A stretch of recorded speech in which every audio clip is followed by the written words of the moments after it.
où l'Église universelle, l'Église corps du Christ, est en train de se remémorer ces grands jours, bien-aimés, où Jésus-Christ a vaincu le monde des ténèbres. Gloire et louange. Chantons gloire. Tous nous allons chanter. Alléluia. Oh, chantons gloire.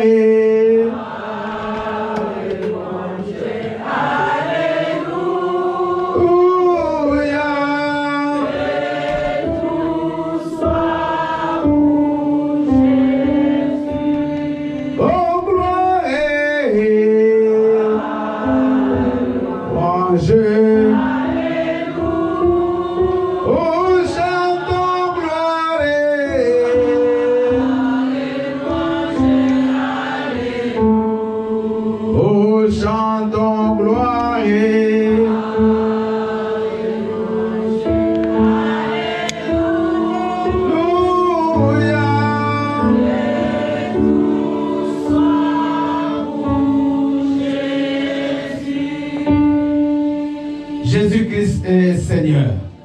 Il est le roi des rois. Il est le prince de paix. Il est l'agneau immolé. Lui qui nous a payés, bien-aimés. Qui nous a donné tout ce dont nous avons besoin. Il mérite toutes nos acclamations. Ce matin, il mérite des cris de joie. Il mérite des cris de joie, ma sœur. Merci, Jésus. Jésus, le roi des gloires.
majesté au siècle des siècles. Père éternel, je recommande ce culte entre tes saintes mains. Je recommande la Sainte Seine qui va suivre entre tes saintes mains. Bénis ton peuple, manifeste-toi pour ta parole. Que la parole que tu as, Seigneur, prévue pour nous ce matin, nous amène, Seigneur Dieu, à comprendre le mystère de ta mort, de ta résurrection. Aide-nous, oh mon Dieu, mon roi. Donne la joie dans le cœur de ton peuple. Que tout ce qui n'est pas de toi ce matin, que tout ce qui est de ténèbres en ces lieux, libère ces lieux au nom puissant de Jésus-Christ. Seigneur, par la puissance du sang de Jésus, je proclame la liberté en ces lieux. Je proclame la liberté en ces lieux. Je proclame la liberté en ces lieux. Au nom puissant de...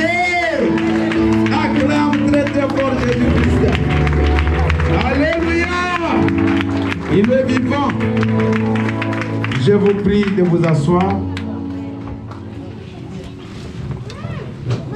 Et je vous salue tous au nom puissant de Jésus. Je vous souhaite une joyeuse fête de Pâques. Alléluia. Je bénis le Seigneur parce que j'ai vu maman disait que Dieu te bénisse. Hier, je lui ai dit tu seras au culte parce qu'il était très malade la nuit. Mais je lui ai dit tu seras au culte. Et elle est là, je suis dans la joie. Acclamons le Seigneur. Que Dieu a accompli un miracle pour la vie de cette maman. Alléluia. Bien-aimés, aujourd'hui nous allons... Je ne vais pas trop traîner parce que nous avons la Sainte Seine également après. Mais je vais rapidement essayer d'expliquer le thème que j'ai mis au tableau. C'est ne pas chercher, c'est ça. Célébrons la fête, car Christ notre Pâques a été immolé. Acclamons le Seigneur. Célébrons la fête. Aujourd'hui, c'est une fête pour l'Église. C'est une fête pour nous, les ressuscités. C'est une fête pour nous qui croyons à la vie éternelle. Dites Amen. Amen. Si tu es comme moi, si tu crois que tu ne mourras plus, que tu es déjà passé de la mort à la vie, tu peux acclamer Jésus-Christ ce matin. Aujourd'hui, c'est une fête solennelle. C'est une fête où l'Église, le corps de Christ, est en train de se souvenir de la mort et de la résurrection de Jésus-Christ. Dites Amen. Amen. Et nous savons qu'il va rentrer. Il va revenir bientôt pour nous prendre. Amen. Donc c'est une grande joie. Et même les païens, aujourd'hui, ils sont en train de fêter. Ils sont même allés dans les églises. Demain, ils ne vont même pas travailler. Même l'État a même mis cette journée fériée. Parce qu'ils reconnaissent que Jésus-Christ est le roi des rois. Amen. Même s'il y a des rois dans ce monde, mais Jésus il est le roi des rois. S'il y a eu des empereurs, il est l'empereur des empereurs. S'il y a eu des chefs, il est le chef des... S'il y a eu des prophètes, il est le meilleur prophète. S'il y a eu des pères, il est le meilleur papa. Alléluia. Donc Jésus-Christ bien-aimé, aujourd'hui, c'est le jour où l'Église se souvient. Parce que c'est pas aujourd'hui qu'il est mort. Il ne va plus mourir. Il l'a déjà fait une fois pour tous. Mais on se souvient de cela. C'est comme un anniversaire. Donc tu ne vas pas naître tous les temps. Mais tu te souviens du jour où tu es né. Dites Amen. Amen. Alors nous célébrons la fête. Nous célébrons la fête. Parce que Christ, Jésus-Christ, notre Pâques, a été immolé. Et c'était très important qu'il meure. Jésus-Christ, ta Pâques. Donc c'est lui la véritable Pâques. Les Juifs, ils ont fêté les Pâques. Mais les Pâques n'ont jamais fini. Ils n'avaient pas compris la vraie importance de la Pâques. Mais la Pâques réelle s'est accomplie avec Jésus-Christ. Donc lui, il est l'accomplissement de la Pâques. Et on va expliquer cela ce matin. Dites Alléluia. Vous savez, quand vous lisez au tableau, regardez bien. Célébrons la fête, car Christ notre Pâques. Est-ce que vous voyez Pâques là à la fin avec S ou sans S? Mais il y a des gens des fois qui ne comprennent pas. Parce que vous allez voir aussi, dans certaines annonces partout écrit Pâques avec S. Vous avez déjà vu, non? Maintenant, il faut éviter la confusion. Alléluia. J'aimerais rapidement vous expliquer la différence entre les deux, avant que j'explique le message. Parce que vous êtes des chrétiens, il ne faut pas que vous puissiez suivre les choses que vous ne comprenez pas. Donc, quand vous voyez Pâques avec S, ce n'est pas une fête chrétienne. Ça n'a rien à voir avec Dieu. Alléluia. Je vais vous expliquer rapidement. Rapidement. Cette Pâques avec S, c'est une fête païenne qui vient des Babyloniens. Parce que les Babyloniens, à l'époque, ils adoraient un dieu qu'ils appelaient Tammuz. Et ce dieu-là, selon leur mythologie, ils croyaient que c'était un dieu qui avait été ressuscité par sa mère qui était une reine qu'on appelait Ishtar.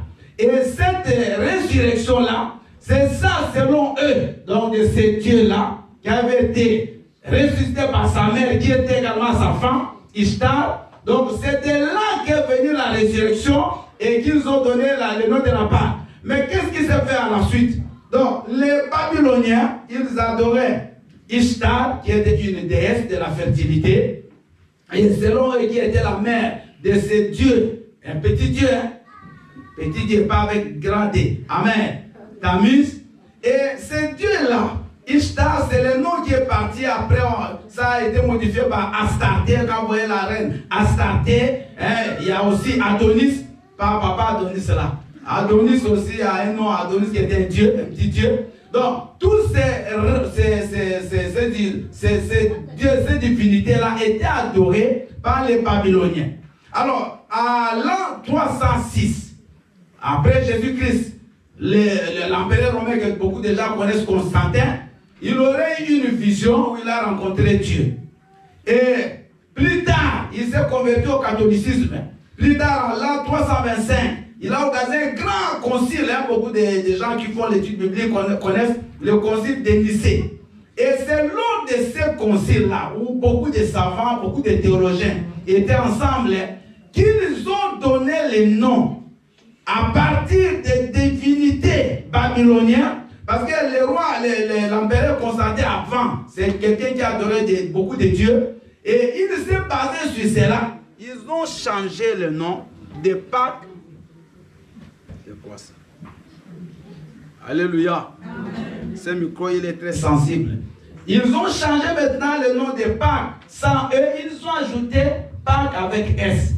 Et plus tard, c'est les anglo-saxons. Et quand ils parlent de Pâques, en anglais, Easter. Easter, c'est ça qui se dit Pâques avec S. Mais ça n'a rien à voir avec la Pâques que nous célébrons aujourd'hui. Amen. Donc, leur Pâques là, c'est une Pâques païenne.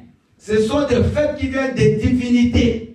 Et c'est ça qui aujourd'hui, vous voyez, ils font beaucoup de cérémonies avec des œufs, avec des histoires. Parce qu'on parle toujours les œufs, c'est les lapins, les synonymes de la fertilité. Mais ça n'a rien à voir avec nous ici. Amen. C'était juste une petite parenthèse. Maintenant, notre Pâques vient de l'hébreu qui signifie Pessa. Et Pessa signifie passer. Donc, passer ou passer par-dessus. Et je vais expliquer ça dans le message. Nous allons prendre quelques versets pour appuyer le message de ce matin. Vous allez noter, le texte de base, c'est 1 Corinthiens 5, 7 à 8. Et on va prendre Exode. Vous pouvez noter, moi je vais donner juste 3 versets que les mamans vont lire. Papa Richie, tu vas lire 1 Corinthiens 5, 7 à 8. Maman Annick, vous allez préparer Exode 12, 1 à 8. Maman Hortense, vous allez préparer Jean 1, c'est 29, papa Dominique. Jean 1, 29. Et maman Aimée nous lira Jean 6, 53 à 58. Les autres versets là, vous les lirez à la maison. Nous allons écouter la parole du Seigneur. Nous lisons la parole du Seigneur dans le livre de 1 Corinthiens 5, au verset 7 à 8, au nom de Jésus-Christ. Faites disparaître le vieux levain, afin que vous soyez une pâte nouvelle. Puisque vous êtes sans levain, car Christ, notre Pâque, a été immolé. Au verset 8, célébrons donc la fête, non avec du vieux levain, non avec un levain de malice et de méchanceté, mais avec les pains sans levain de la pureté et de la vérité, parole du Seigneur. Amen. Acclamons la parole du Seigneur. Maman Nick va nous lire Exode. Alléluia. Amen. Je lis la parole de Dieu dans Exode 12 au verset 1 à 8 au nom de Jésus-Christ. Suivez très bien s'il vous plaît Exode 12 parce que notre message va plus se baser sur ces textes-là. L'Éternel dit à Moïse et à Aaron dans le pays d'Égypte, ce mois-ci sera pour vous le premier des mois. Il sera pour vous le premier des mois de l'année. Parlez à toute l'assemblée d'Israël et dites, le 10e jour de ce mois, on prendra un agneau pour chaque famille, un agneau pour chaque maison. Si la maison est trop peu nombreuse pour un agneau, on le prendra avec son plus proche voisin, selon le nombre des personnes. Vous compterez pour cet agneau d'après ce que chacun peut manger. Ce sera un agneau sans défaut, mâle, âgé d'un an. Vous pourrez prendre un agneau ou un chevreau. Vous le garderez jusqu'au 14e jour de ce mois. Et toute l'assemblée d'Israël l'immolera entre les deux soirs. On prendra de son sang et on en mettra sur les deux poteaux et sur le linteau de la porte des maisons où on le mangera. Verset 8. Cette même nuit, on en mangera la chair, rôtie au feu. On la mangera avec des pains sans levain et des herbes amères, parole du Seigneur. Amen. Alléluia. Avant qu'on continue, est-ce qu'on peut faire une petite analyse? Qu'est-ce que vous remarquez dans ce texte? On parle de chaque famille, non? Il va prendre un.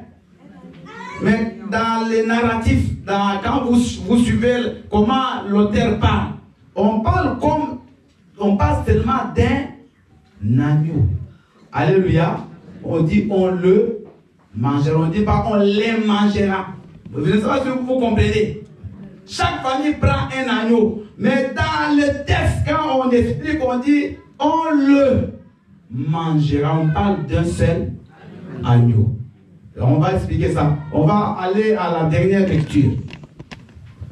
Non, la deuxième, pardon. Maman aimée. Alléluia. Je lis la parole de Dieu dans le livre de Jean 6 à partir du verset 53 à 59 au nom de Jésus. Amen. Jésus leur dit, en vérité, je vous le dis, si vous ne mangez la chair du Fils de l'homme et si vous ne buvez son sang, vous n'avez point la vie en vous-même. Celui qui mange ma chair et qui boit mon sang a la vie éternelle. Amen. Et je le ressusciterai au dernier jour. Car ma chair est vraiment une nourriture. Ma chair est vraiment une nourriture. Et mon sang est vraiment un breuvage. Alléluia. Celui qui mange ma chair et qui boit mon sang demeure en moi et je demeure en lui. Comme le Père qui est vivant m'a envoyé et que je vis par le Père. Ainsi, celui qui mange vivra par moi. C'est ici le pain qui est descendu du ciel. Il n'en est pas comme de vos pères qui ont mangé la manne et qui sont morts. Celui qui mange ce pain vivra éternellement. Amen. Verset 59. Non, c'est bon, maman. 58. Acclamons le Seigneur. Alléluia. Celui qui mange mon corps aura la vie. Celui qui boit mon sang aura la vie éternelle. Car mon corps est vraiment une nourriture. Et mon sang un breuvage. Amen. Nous allons écouter la dernière lecture avec Maman Hortense. Alléluia. Amen.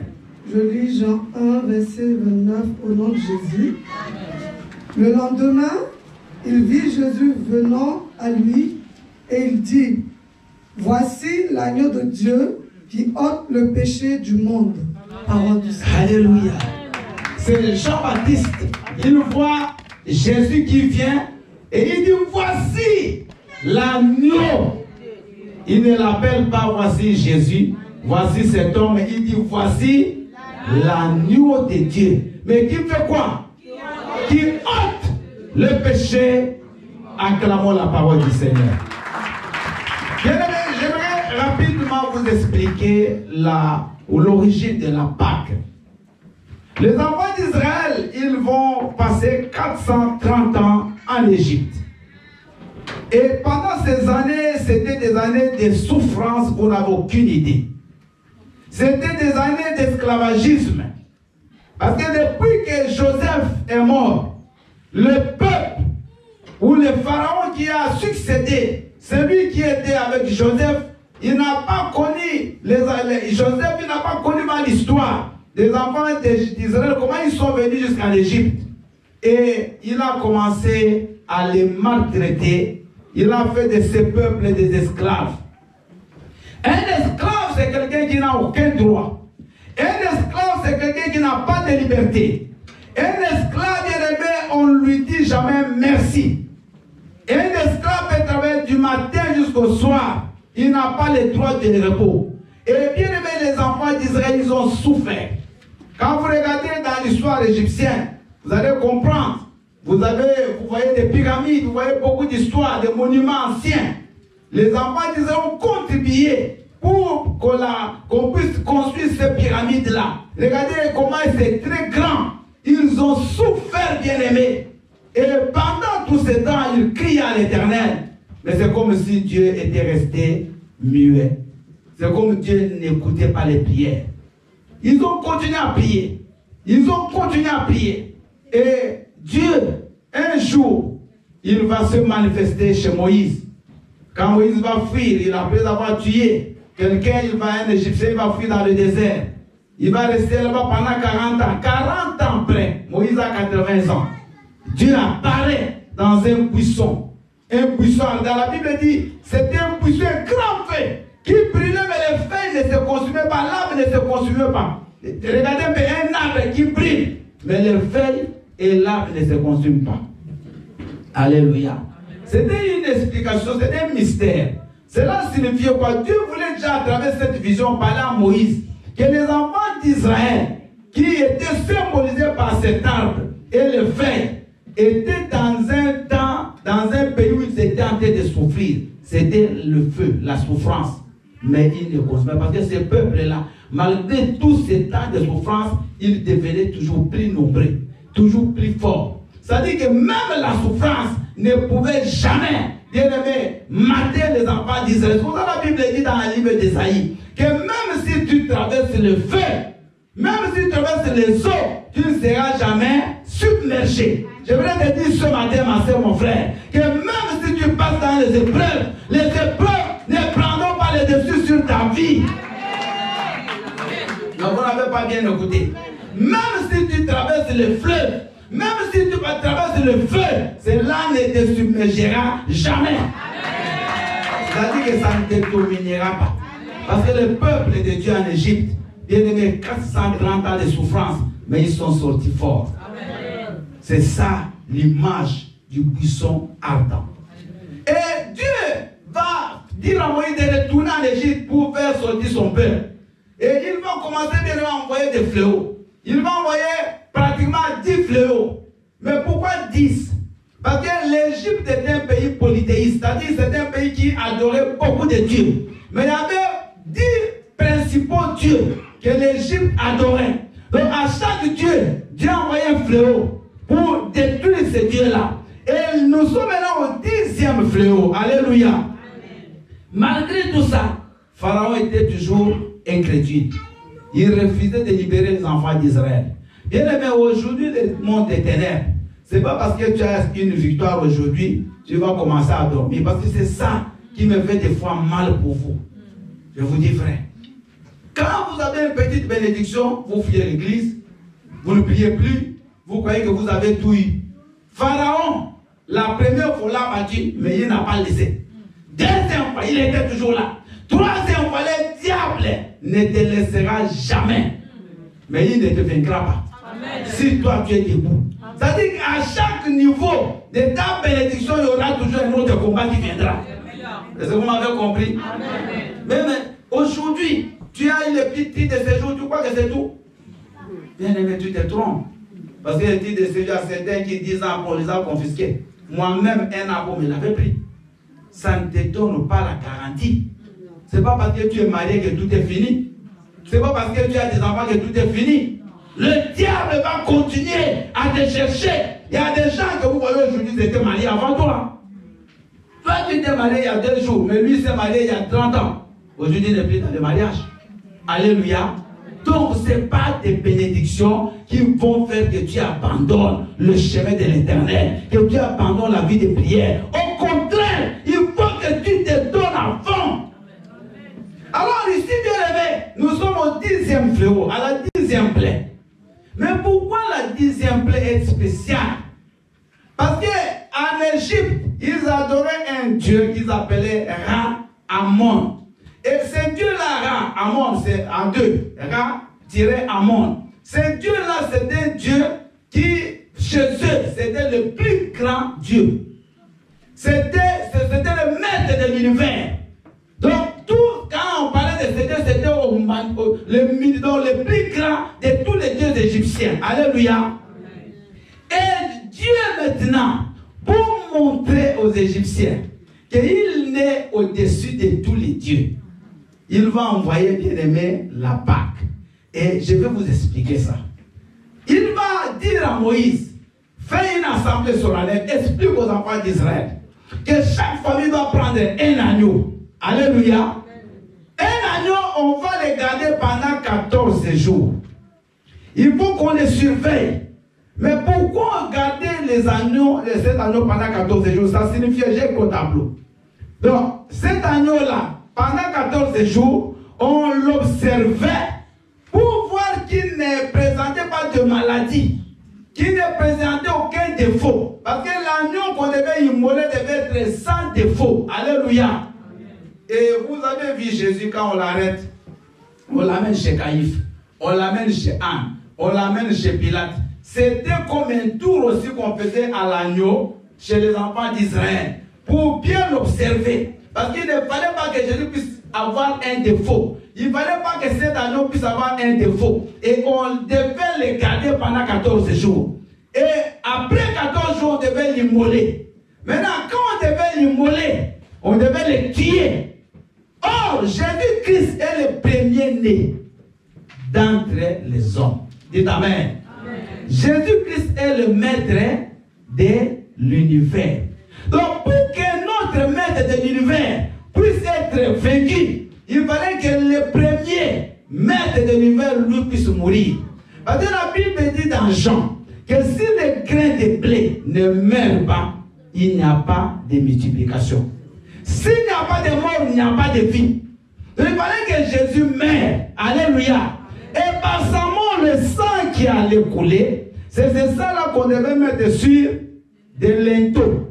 Afin que l'ange de la mort, quand il va frapper, les enfants d'Israël seraient épargnés. Mais les Égyptiens, eux qui adoraient Ra-Amon, à partir du sang de Jésus, tous les premiers-nés d'Égypte allaient mourir. Or, parmi les premiers-nés, il y avait aussi le fils de Pharaon, qui devait, parce que Pharaon lui-même était déjà un dieu chez les Égyptiens. Amen. Donc, son héritier était également un dieu pour eux, pour les Égyptiens. Donc, il fallait que Jésus, le plus grand, meure pour que celui qui régnait en Égypte fasse quoi aussi? Qu'il le meure. Sans la mort, il n'y a pas de vie. Alléluia. Il fallait que Jésus meure. Et cet agneau-là, qu'on a tué en Égypte, c'était l'image de Christ. Donc, cet agneau, quand il mourait, le sang coulait, et ce sang protégeait les enfants d'Israël. Ce sang-là était une condamnation pour les Égyptiens, mais c'était la vie pour les enfants. C'est comme Jésus-Christ. Il y a une condamnation pour ceux qui ne croient pas, mais il y a une bénédiction pour vous qui croyez. La Bible dit que la pierre qu'ont rejetée, ceux qui bâtissaient est devenue la principale de l'âme. Mais cette pierre, ceux qui s'assoient sur elle ont la vie. Mais les gens sur lesquels la pierre tombe, ils sont détruits. Donc Jésus-Christ bien-aimé, en Égypte, chez les enfants d'Israël, il était une bénédiction. Parce qu'à travers le sang qu'on devait mettre sur les linteaux, l'esprit, l'ange de la mort, qui devait passer cette nuit-là pour tuer tous les premiers-nés, il sautait les maisons des enfants d'Israël. Mais là où il n'y avait pas le sang, il frappait et il tuait. Et dans la même nuit, l'héritier de Pharaon, qui était bien aimé un Dieu en Égypte, qui était l'homonyme de Ra-Amon, qui devait bien aimé régner sur l'Égypte et qui représentait comme le maître de l'univers pour les adorateurs de ce Dieu-là, il était mort cette nuit-là. Donc Jésus-Christ, quand il meurt, lui, il ne meurt jamais parce qu'il va ressusciter, mais celui de l'Égypte, il meurt pour des bons. Et c'est comme ça, bien aimé, la Bible dit dans cette cérémonie-là, on devait manger cette chair rôtie au feu. Il y avait des explications, on ne peut pas la manger n'importe comment. Donc l'agneau qu'on devait tuer, on devait la chair la manger rôtie au feu. C'est ce qui signifie la souffrance et le baptême de feu de Jésus-Christ. Donc tout ce qui est écrit là, c'était l'ombre. Mais la réalité, la vérité, l'accomplissement, c'est ce que nous avons aujourd'hui vécu avec Christ. Donc l'agneau, on ne devait pas le manger n'importe comment, on devait d'abord le rôtir. Et cela signifiait que Jésus allait souffrir pour nous. Bien aimé, Jésus-Christ, on va l'arrêter. On va le faire souffrir. On va lui mettre une couronne d'épines sur la tête. Mais cette couronne d'épines, même dès qu'on met, il y a le sang qui va gicler de partout. Mais vous savez pourquoi? Pour que toi, tu sois guéri de tes maladies. Moi, quand j'étais jeune, je regardais le film de Jésus, je pleurais. Moi, aujourd'hui, je ne pleure plus. Quand je vois Jésus en train d'écrire, moi, j'acclame. Parce qu'il fallait qu'il souffre pour que moi, je sois sauvé aujourd'hui. Vous ne comprenez pas? Donc, sa souffrance, c'était bien pour les enfants d'Israël resteraient toujours en Égypte. Et on dit qu'ils devaient manger cette viande avec des herbes amères. On n'avait pas le droit de prendre des légumes sucrés et manger avec l'agneau. Il fallait manger cet agneau rôti là avec des herbes amères. Mais les herbes amères signifiaient la souffrance, la servitude que les enfants d'Israël avaient vécue. Donc Dieu voulait les rappeler. Parce que cette fête serait perpétuelle. On devait la fêter toutes les années. Même ceux qui n'ont pas été en Égypte devaient se souvenir ces jours-là en mangeant l'agneau avec des herbes amères que nos ancêtres ont souffert en Égypte. Mais toi aussi tu as souffert entre les mains des ténèbres. Alléluia. Aujourd'hui, bien aimé, nous venons, nous chantons, nous prions. Mais enfin, on ne pouvait même pas se réveiller un dimanche parce qu'on avait dormi saoul. Alléluia. Il y a des gens avant, ils pouvaient fumer même 10 paquets de cigarettes. Esclaves de la cigarette.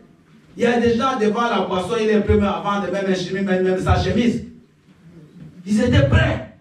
Il y a des filles, des femmes qui ne pouvaient pas rester devant des hommes. Il y a des garçons qui ne pouvaient pas rester devant les filles. C'était une vie d'esclavagisme. Alléluia. Un vieux papa qui va aller se mettre sur un petit tabouret devant une petite fille. Parce qu'il n'a aucun pouvoir. Des gens ont détruit leur foyer. Ils ont fui, ils sont partis bien aimés chez d'autres femmes. Ils ont détruit, ils ont abandonné tous les enfants. Tous, on n'avait pas de pouvoir. On était des esclaves. Parce qu'être esclave ne suffit pas seulement bien aimé, commencer à porter les charges ou les fardeaux de quelqu'un. Mais être esclave, c'est tout un état. Tu es dans un état d'indépendance. Tu ne peux rien faire de toi-même.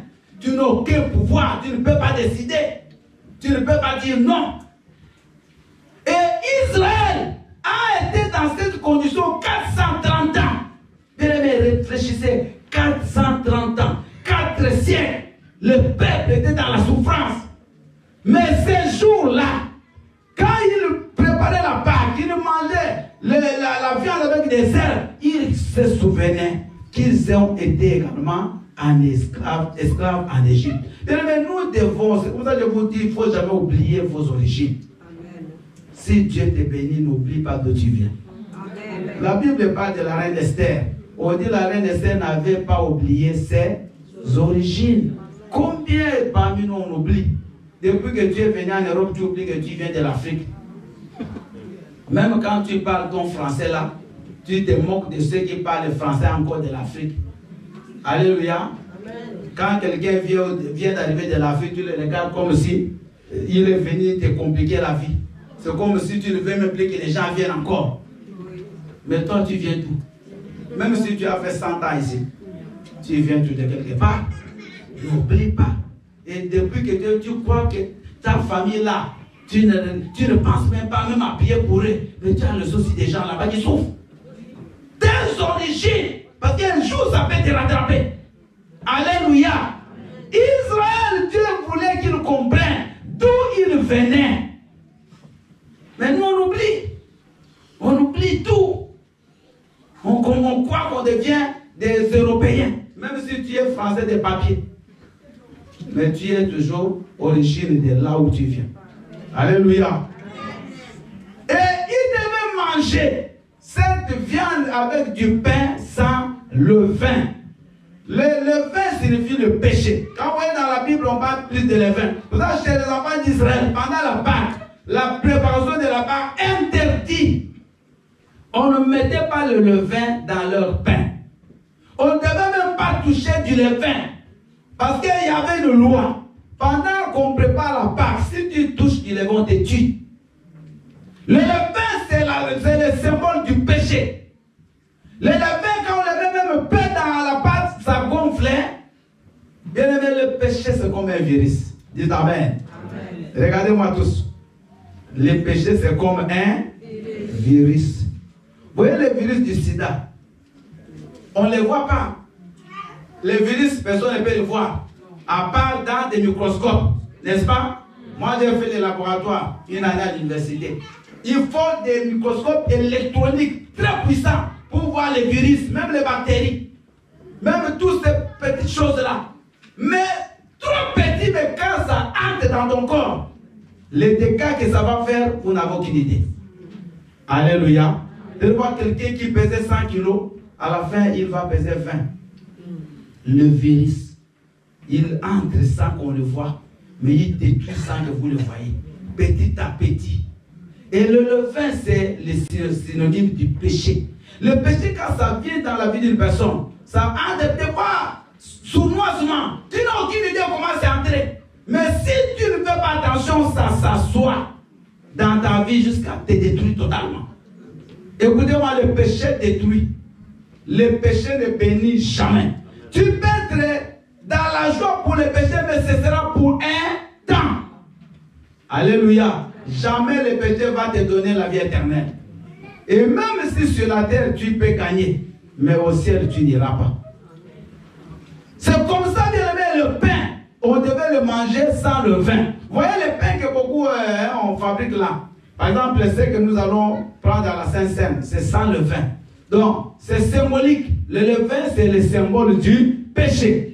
Et le sang répandu, c'est ça l'expiation de nos péchés et la victoire sur le monde des ténèbres. 1 Pierre 1, 18 à 19, la Bible dit, nous avons été rachetés par le sang précieux des Jésus.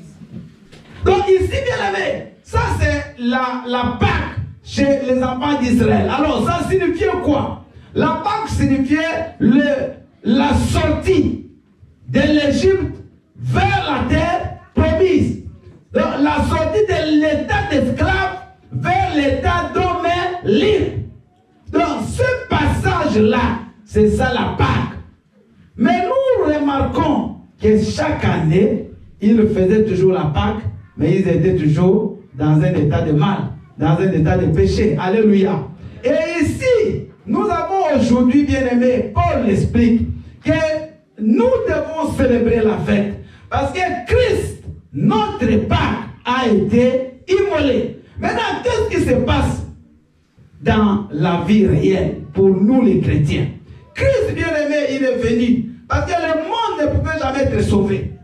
Dieu a essayé d'envoyer des prophètes pour qu'ils viennent sauver le monde, mais tous les prophètes, on les a tués. Parce que le cœur de l'homme est méchant. Le cœur de l'homme est mauvais. Bien aimé, l'homme, de par sa nature, il est mauvais.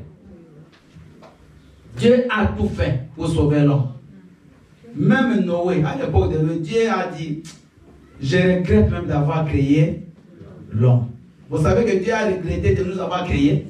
Dieu, il dit, je regrette. Il dit à Noé, construis les bateaux. Noé le finit à aller. Dieu tue les gens.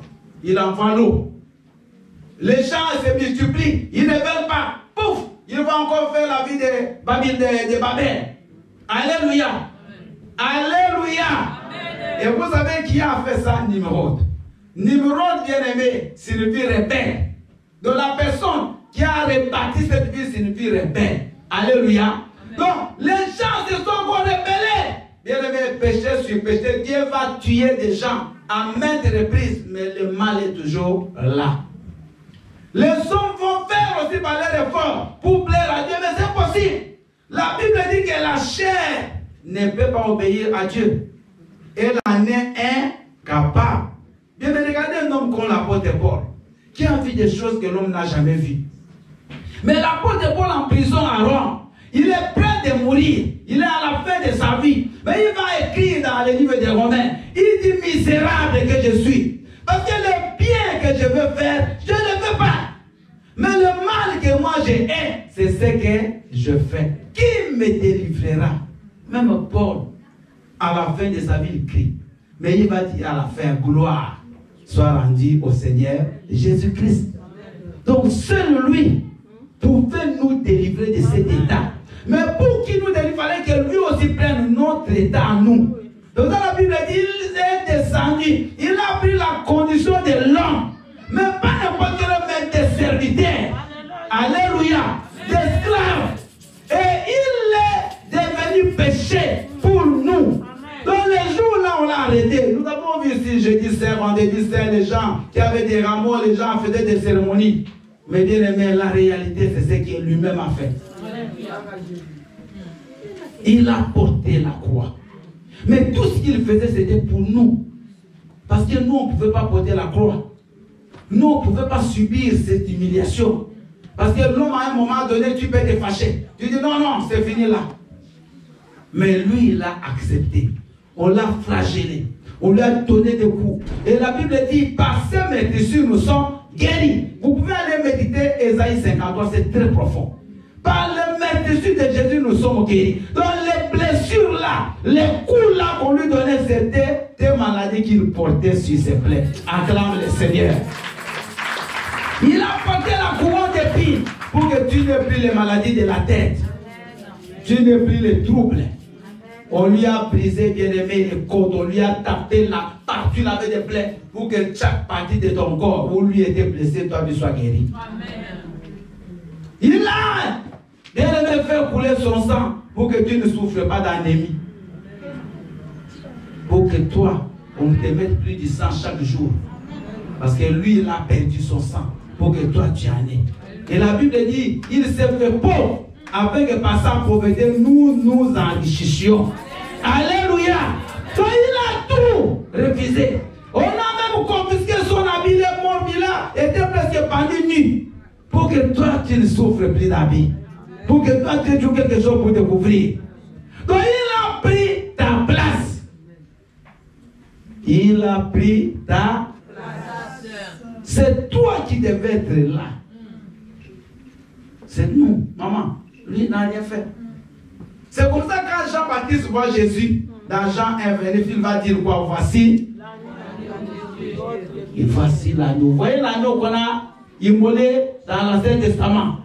Jean-Baptiste dit voici l'agneau de Dieu. Et la Bible dit qu'il n'a commis aucun péché. Quand vous lirez Luc, j'ai donné des versets là. Il n'a commis aucun péché. L'agneau sans tache. Mais il est mort comme péché. Amen. Pour que nous, les pécheurs, nous soyons justifiés par sa mort. Amen. Je ne vais pas tout parler parce que j'ai déjà parlé de ça. Il n'y a pas longtemps ici. Alléluia. Donc Jésus-Christ, bien aimé, les jours, dans cette histoire de la Pâque, Jésus-Christ a pris notre place. Alors, il nous a pris, nous qui étions également esclaves du péché, comme Israël était esclave en Égypte, par sa mort, il nous a transportés dans son royaume. Amen. Nous ne sommes plus aujourd'hui dans le royaume des ténèbres, mais nous avons passé des ténèbres vers la lumière. Amen. Alléluia. Et des deux, par sa mort, il a détruit la mort en nous. Et il nous a donné la vie éternelle. Car celui qui mangera mon corps et boira mon sang aura la vie. Amen. Est-ce qu'un chrétien, s'il meurt, on peut pleurer normalement? Non. Pourquoi on ne pleurait pas? Pourquoi on ne doit pas normalement? On peut pleurer parce qu'on est des humains. Mais normalement, en tant que des chrétiens, pourquoi on ne doit pas pleurer? Parce que est-ce que les chrétiens peuvent mourir? Non. Les chrétiens ne meurent pas. C'est le corps qui meurt. Est-ce que l'homme c'est le corps? C'est l'esprit. Alléluia. Ton esprit n'est pas là. Les gens qui pleurent là, ils pleurent seulement la chair et le cercueil. D'autres pleurent peut-être parce qu'il a trop de pensées dans le cercueil. Mais toi tu n'es pas là. Alléluia. Nous ne mourrons pas. Mais l'apôtre Paul dit que nous ne mourrons pas, mais nous serons tous transformés. Vous ne me comprenez pas, j'ai envie d'arrêter. J'ai envie d'arrêter parce que c'est une fois dans vos visages que vous ne comprenez pas. Est-ce que c'est dur? Non. Il faut grandir. Hein? Alléluia. J'ai dit nous ne mourrons pas. Amen. Mais nous dormons. Nous attendons ces jours-là quand la trompette sonnera. Allez, je suis parti. Amen. Alléluia. Si je viens aussi maintenant là que je prêche, vous n'allez plus me voir. Je ne sais pas toi. Si tu vas continuer à rester, tu vas toujours prier jusqu'à la fin. Parce qu'il y a d'autres qui vont faire des kits jusqu'à la fin. Certains seront déjà partis. Et si tu vois que toi tu es resté, le passé ne plus là, fais attention. Parce que tu vas passer à la grande tribulation. Pour que tu sois sauvé, il faut que tu meurs. Il faut qu'on te coupe la tête. Bien, il faut faire attention, c'est maintenant. Le péché là, ça t'amène nulle part. Parce qu'il y a des gens qui ont péché. Ne croyez pas que nous, parce qu'on est des passés, on n'a pas péché. On a peut-être j'avais péché plus que toi. Mais ça ne nous a rien donné. La vie éternelle. Et Jésus n'est pas mort pour rien. Jésus n'a pas donné sa vie pour que nous on puisse jouer. C'est pour que nous soyons sauvés. Et nous avons la vie éternelle. Et nous l'avons déjà. Alléluia. C'est pour cela à travers la Pâque, nous nous souvenons de la mort et de la résurrection de Jésus. Parce que nous aussi nous étions morts avec lui par nos péchés. Et nous sommes ressuscités avec lui. Amen. Maintenant, la Bible dit nous sommes assis avec Jésus. Alléluia. C'est trop dur pour comprendre ces choses. Si ton esprit est tellement terrestre, c'est difficile que tu comprennes. Si toi, toute ta vie, c'est demain je mange quoi? Demain j'achète quoi? Regardez ici. Cherchez premièrement quoi? Et toi, tu cherches premièrement ça? Nourriture, habits, chaussures. Tu en as déjà 100. Mais tu veux toujours ajouter. Tu as même oublié. Moi, hier, je cherchais mon étole. Vous voyez mon étole là, je ne l'ai pas vu. Tellement c'est trop. Même moi aussi. Que Dieu me pardonne. Je ne l'ai pas vu, je suis fatigué, j'ai laissé. Alléluia. C'est pas seulement pas vous tous. Nous devons faire le ménage dans nos maisons. Faire le ménage. Alléluia.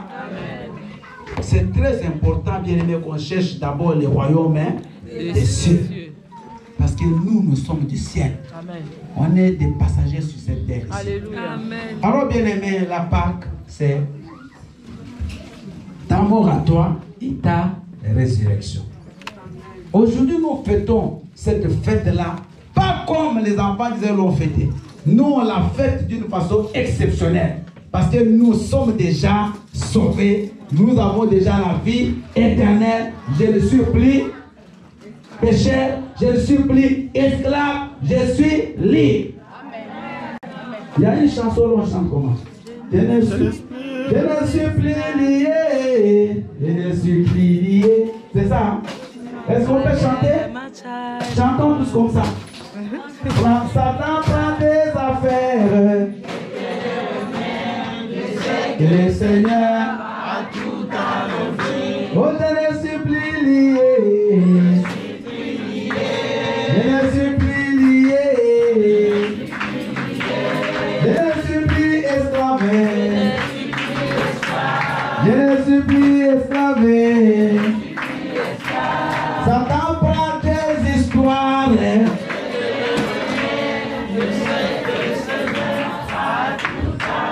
Même Satan se moque de toi. C'est comme ça que tu lui donnes ces histoires. Maman, prends tes histoires. Alléluia. Moi et Satan, on n'a rien à voir. Rien en commun. Alléluia. Il est à 1000 coudées de ma vie. Parce que moi, je suis dans la lumière. Lui, il est dans... Oh, la lumière et les ténèbres n'ont aucun lien. Que le Seigneur vous bénisse. Alléluia. Nous allons nous tenir debout, s'il vous plaît. On va passer à la Sainte Seine. Nous allons prier.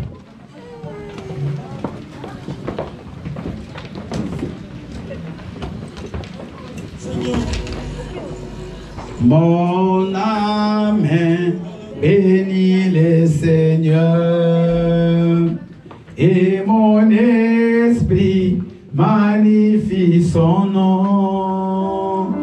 Chante mon âme.